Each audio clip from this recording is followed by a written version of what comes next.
Welcome to another BBA Roundtable discussion, putting key questions to leading industry experts. So the question we're going to be looking at is, are we doing enough to encourage and engage with the next generation of construction industry workers? So I'm going to ask you, Adam, first. Adam Turk, Chief Executive Officer for Siderise Group. What are your views on that? Well, the simple answer is no. The principle for me is we're really not doing enough, particularly to encourage the next generation. I think the construction industry is an incredible industry. You cannot live, work or play unless you're doing so in a building or piece of infrastructure that has been constructed by the construction industry. We generate some amazing buildings, we do some amazing things, we come up with some amazing technology. And yet the industry isn't portrayed that way. And I think the industry, and particularly a number of the bigger organisations involved, like the CITB, could do a lot more to encourage the younger generation to really get involved in construction and to do so with pride. And by engaging in that way, you give people the desire to learn, to develop, to bring new skills to the industry, which we really, really need. So give us some examples of some of the things that we could be doing more of. Well, I think when the Army wants to recruit, they do some great ads on TV showing how you could be all over the world and doing wonderful things. I think the construction industry firstly has to do that. I think we have to take that message to the wide audience and tell people about how great construction industry is. I think we've got to stop allowing government to beat our industry up, and instead of which government should be picking on the great things that our industry does and should be putting those forward. I think we've got to do a lot more work in schools and in colleges. I think we've got to do a lot more work talking to people about the different types of employment that can be there for them in the construction industry as a wider brief. Jason Curtin, founder of Insofix. What are your views on that? To me, I would even take it one step further.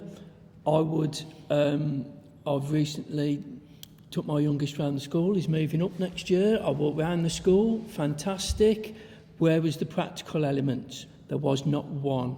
How are the younger generation going to know that if they're not academic, there is an avenue for them to enter a career, a good career in construction, if they don't know, if they've not practiced hands-on stuff? It's great the schools are at the minute, everything's computerised, which is great if you want future technologies, but that is not going to happen unless you've got the people at the other end that are going to implement that. So we need to, I feel, get into the schools before they start doing their options. And I can't understand the people, manufacturers, brick manufacturers, plastering manufacturers, why if we haven't got the youngsters coming in 10, 15 years' time, they're not going to have a business. They need to start stepping up to the plate, getting into the schools, showing the less academic candidates that actually there is a place for you in society. You can contribute, you can earn a good wage, you can have a good living, but we've got to get to them at an early age so it gives them opportunity to go, do you know what, I enjoyed doing that today, that bit of woodwork or bricklaying or something. It's up to the industry to drive the younger generation. They're not going to come to us. They're too busy on their PlayStations and laptops because that's all they do at school. They need to find, actually, I enjoyed doing something. Craig Smith, City and Guilds. What are your views on this? So I think to encourage more young people into the industry is absolutely key. It's clearly a problem now. There's less people coming into the industry, less people choosing, apprenticeships, college routes generally, not just in construction, in other, engineering disciplines. So I think it's for us to come together. I think we need to start young. So I think in schools, there's work to be done in schools. But I think we also need to be getting the message out in the places where the young people are. So I know when I've worked in other businesses and talked about certain social media platforms that we should be advertising on, or getting certain messages out on. Brand teams are horrified by some of it, but if young people are on TikTok or whatever the platforms are that I don't even know about or are aware of, it's not about kind of hard sell careers messaging, but I think just selling the kind of the good news stories and the kind of the purpose of the sector through content that's kind of derived from the people who are kind of living and breathing it, you know. So our current apprentices, our current young people, getting them talking about the sector on the platforms where the young people are, I think will make a big difference for us. So what are those key messages then? So I think young people nowadays are very purpose-driven, and I don't think they'll, you know, there's some messages around security that I think is important. I think there's the kind of, not job for life, but that there's longevity in employment. But I think also you know, why does the construction industry exist, and what is it doing to touch on people's lives and improve people's kind of lives and living conditions and things like that, I think will resonate. Hardy Gesler from BBA, what are your thoughts? Well, it's clear we're not doing enough, because the statistics show that there is a shortage of skilled and unskilled labour in the UK construction industry. We know that another simple measure is we're not building enough houses, and we've not met our target for a number of decades. We know that the average age in the industry is increasing, and these are all things that are creeping up on us, and they're not going to go away. So we need to start doing something about that, and start doing something about that very soon. And what is that something? Because it's easy for us all to talk about, oh yes, you know, we're not engaging enough, but what is that something? Well, coming back to Adam's point, if we introduce what the industry has to represent, that I think is a big step in the right direction. There are people in their late 20s who are plumbers and electricians who earn £80,000 a year. There are not many other professions who offer that. And I would say that the quality of life associated with that profession is also pretty good. You go home at 5 o'clock and pack your tools and you start again in the morning. So people, taking Jason's point, are probably just not exposed to these opportunities that construction offers. And so Jason, you wanted to say a point, go on. I think the other thing is, going back to colleges and that, people say, oh, well, go to college. I'd like to know the percentage, whether you know, of the candidates that are at college that have to be there. That my mum says I've got to get a job and there is this course, so I've ended up doing bricklaying or whatever. Because on site, there is a massive difference between the youngsters that want to do it than have to do it.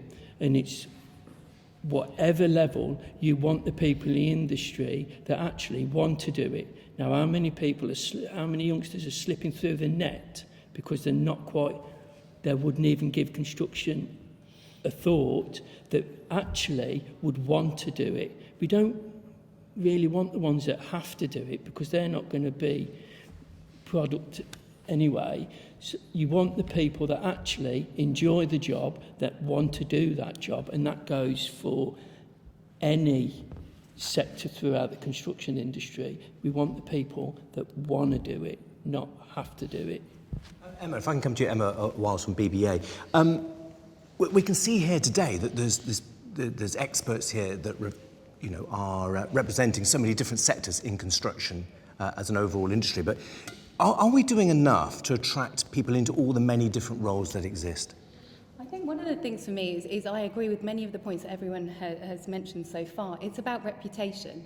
So it's about reputation and pride in the industry. So if it's sort of taking those valuable skills and then showing what the outcomes are. So talking about safety, there are a lot of people that work in construction that are responsible and accountable for safe environments for people to live and work. I think that's really important.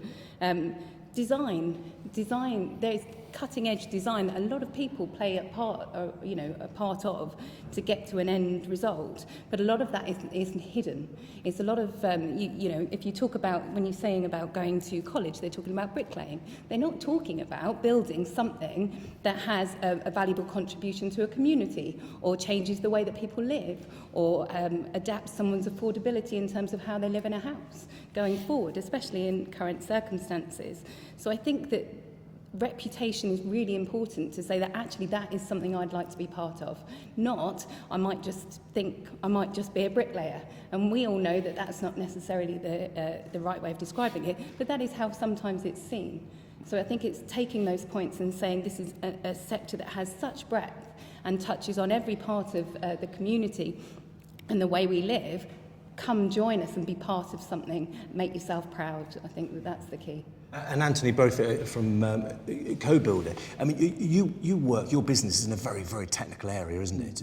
in terms of data, etc. So from your perspective, as an innovative business, are we doing enough to attract and engage people? I would say no. I think that's quite obvious. And I'd like to pick on what you were talking about. I think that's interesting because I think what we don't do very well in construction is share personal stories. I'd say, as in, if I was at school now, I'd want to understand, how did you get to where you are now? What is your personal story that I can reflect on and say, oh, I could relate to that?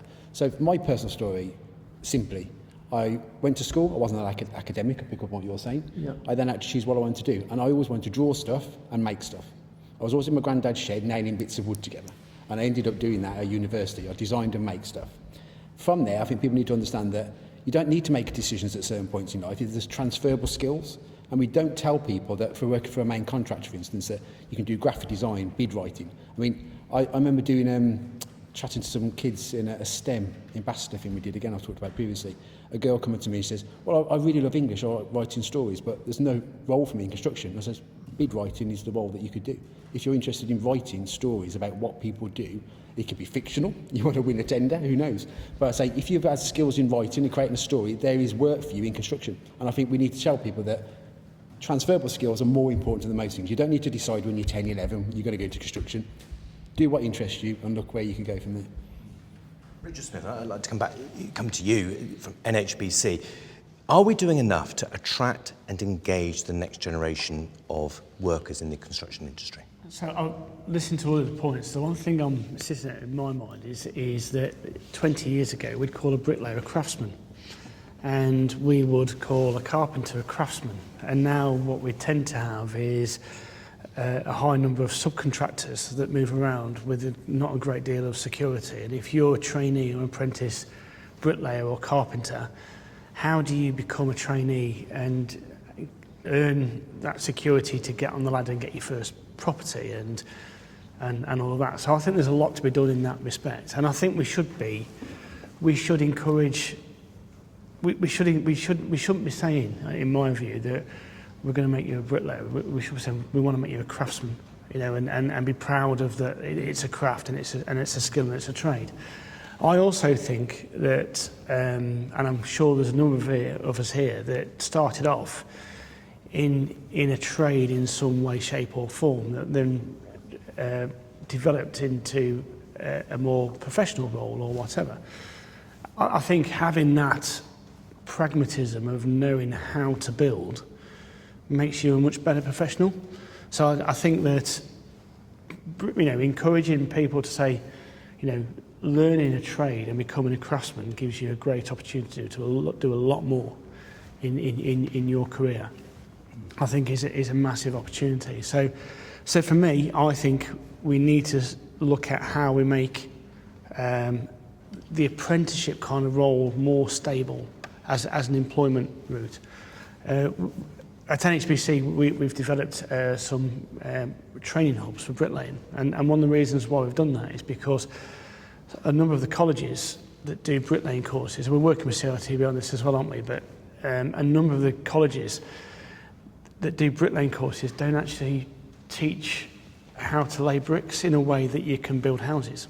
And our hub is almost like an apprenticeship scheme that works with developers to enable trainee bricklayers to build and be more effective and then add more value to a developer much early on, and that's been quite effective.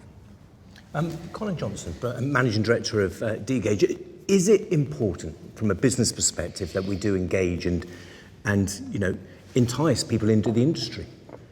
I mean, it's absolutely fundamental. We've talked time and time again about people being the fabric of every business, regardless of what that business does. I think the thing which we sometimes overlook in the rail sector, but in other similar sectors, is the purpose and the positive impact that can have on society, and how that drives a lot young people now more so than ever before. The impacts to reduce its carbon footprint, its impact to make the world more affordable place, all those kind of really important messages, I think, are from our industry are undersold, and that is a way that we can attract people to join our industry from maybe other more traditional careers, maybe the oil and gas, all those kind of other things. It's something which in the rail definitely we can offer from a carbon environmental factor. We just don't sell it enough, and that purpose really drives people, sometimes more so than salary and security. It's about that wider impact. So Adam, to bring the whole conversation back to you, what have you heard from everybody here around the table that sort of gives you heart and gives some focus as to what we need to do next? It's very hard because we're a fragmented industry.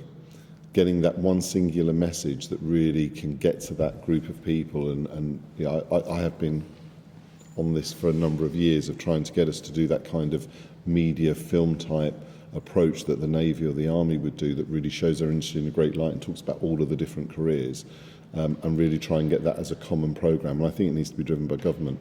Government needs to drive a common approach to encouraging construction skills. But yeah, encourage that everyone gets there. Well, thank you all. Another very interesting conversation. Thank you.